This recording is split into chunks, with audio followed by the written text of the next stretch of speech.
હા એક જણો દોડીને બાથરૂમમાં ગયો તો હાબુમાંથી પગ આવ્યો ઉલળીને પડ્યો અને કાળો દેખાડો હા હાબુ કોને મૂક્યો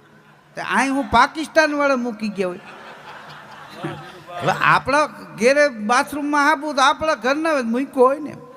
અને હાબુ બાથરૂમમાં જ મુકાય એ કાંઈ ફ્રીજમાં દૂધ પાસે ન મુકાય આ મૂળ તું ઉતાવળ કરી ગયો એ કે હા એ ન કે હા છોકરા જમાડતા એમાં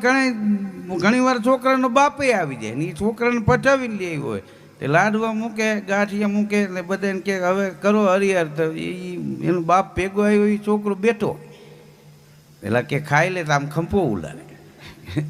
અને એના બાપા આમ જો કે એટલે ઓલા કહે કે એ ખાય તો ખાઈશ ને કે હા તઈ આ પાડે પછી તો છોકરો એક લાડવો ખાય હાતર ઓલો ઉલાડી જાય છોકરા જમાડવાનું કીધું હોય અહીંયા મોટા ભેગું ન જાવ